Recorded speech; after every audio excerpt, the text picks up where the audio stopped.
What's going on, everybody? This is IHTV, and today we're going to talk about things to know when visiting Panama. So the first thing I want to talk about is the arrival process. Once you arrive into Panama, you'll need to have an onward ticket showing advanced travel, whether it's going to Peru or Ecuador or Colombia or back to your home country. The visa is on arrival. It's actually, you don't need one. It's 180 days, up to 180 days, but it depends on the country you're coming from. So just verify that. I'm from the US, so it's 180 days before you would need to go to immigration and reapply again. So that's a long time for a country here in Latin America, right? 180 days. Actually, Costa Rica is the same, but that's great, right?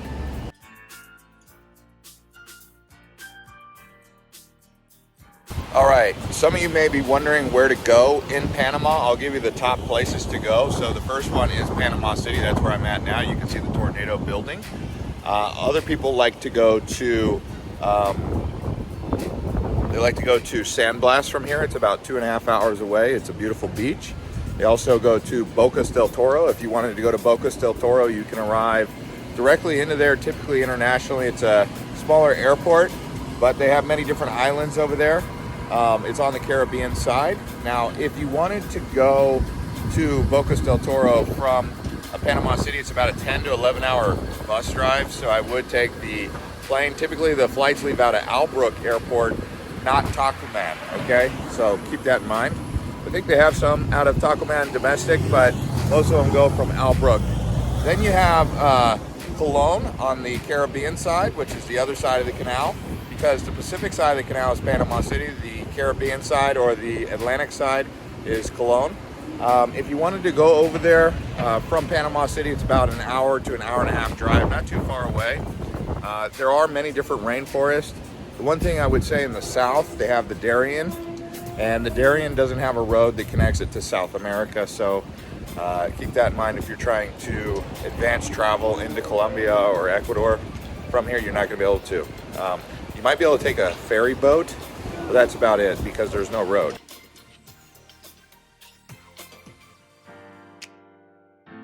Okay, now let's talk about the currency. So from my experience, the currency has always been US dollars.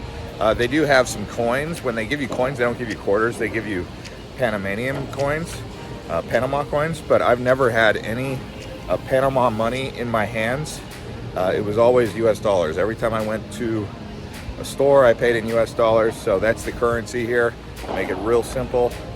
The ATMs always disperse US dollars from my experience, at least here in Panama City and elsewhere I've been. So not a big issue with the money, but like I said, the coins typically are Panamanian coins, not quarters.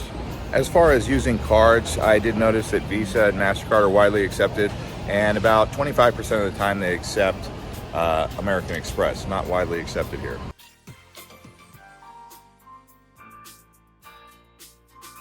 And as far as transportation goes, I used Uber almost all the time. When you get to the airport, there will be like a shuttle or a taxi service. Some people rent cars. In Panama City in particular, they do have a subway and a bus system. Although I just took the Ubers, it seemed like, to get around most parts of the city. The most I ever paid was like 10 bucks. But typically it was a $4 to $6 ride, so not very expensive. They also have plenty of taxis. You can easily find taxis right there on Avenida Balboa or even in the old town of Casco Viejo. So you'll be able to find plenty of taxis. And then when you're out across the country, you're gonna have airplanes, some ferry boats or boats getting around Bocas del Toro, or a ferry that goes to Boga Island from Panama City. So it just depends on where you're at, but they have all the things you could possibly imagine, including the subway.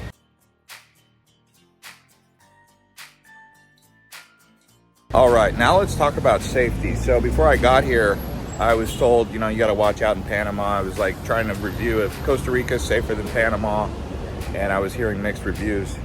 Finds out when I got here, I found it to be pretty safe, although there are some areas that you shouldn't go because depending on where you're staying, like I'm in the financial district. The financial district is quite big and it's pretty safe.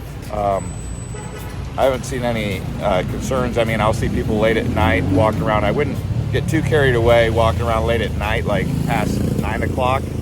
But I walked out of my hotel here in the financial district to the AM PM. It was about a 10-minute walk. I didn't feel like there was any dangers, although I have heard stories. But overall, I would say it's just as safe as Costa Rica. Some of the smaller towns may have crime, especially in certain areas. I would not recommend going out at night in the smaller towns or in those areas, testing your luck, getting too comfortable. It's not that it's dangerous, it's just, I have heard stories, okay? But from my experience, Panama has been really safe, just as safe as Costa Rica. It's just at night, I think things can happen. I even heard of some daylight crimes taking place in middle of daylight, right? But it's in the rougher areas. So just find out where those are. I would say Casco Viejo, safe. But I heard on the outside of Casco Viejo, it can get a bit there's a bit of gang activity on the outskirts. I didn't see much problems, but safety can tend to be an issue here for some people, but I didn't really have any problems the whole time I was here.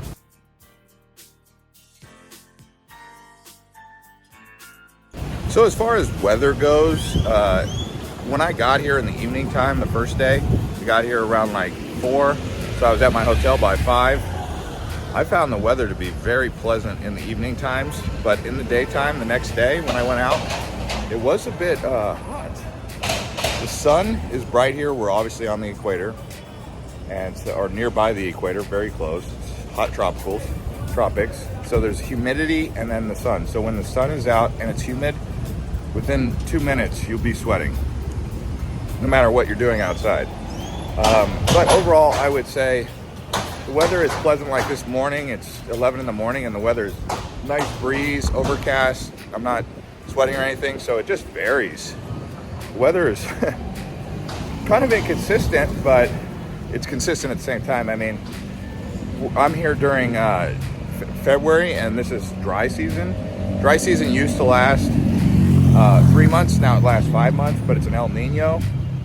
So because it's a jungle, rainforest, it can rain when you're here.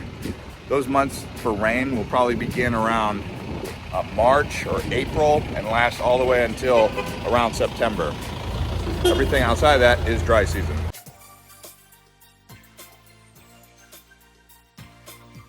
And just some basic facts about Panama. The population is around 4 million or just under 4 million. The official language is Spanish. English isn't widely spoken here, although some people would say that it is. I've been here long enough to say it's not really widely spoken, so brush up on your Spanish. Make sure you have the Google Translate app when you get here.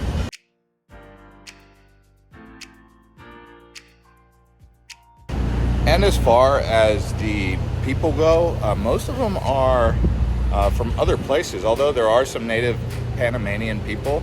A lot of the people that live here, from my experience that I've encountered, are from somewhere else, especially in Panama City. But outside of Panama City, you're going to come across indigenous people who are mixed between indigenous, African, and Spanish.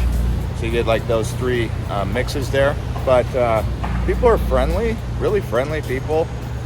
You'll get some really genuine interactions, genuine smiles, very lighthearted, very easygoing people here.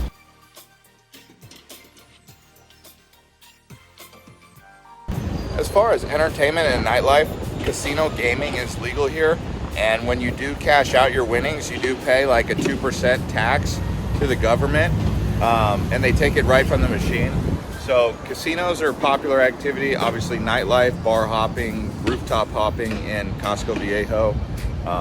Then when you're out in Bocas del Toro, obviously there's going to be plenty of nightlife over there. That's a popular party place, really. San Blas, same kind of thing. But that's the kind of stuff to expect for entertainment, nightlife, casinos, bars, pubs. They have sports gaming here. Soccer's really popular. They have plenty of malls, the Albrook Mall. So lots to do here when it comes to activities.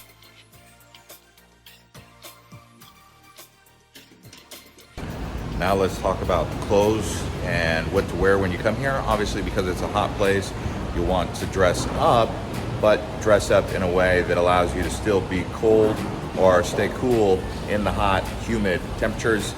Something like air wicking clothes like from Huck or Columbia, something with anti-sweat protection, like a polyester spandex kind of shirt with some lightweight shorts. Pants, maybe for at night. I would encourage pants, some nice clothes for going out to the casino and the clubs or dancing to salsa music.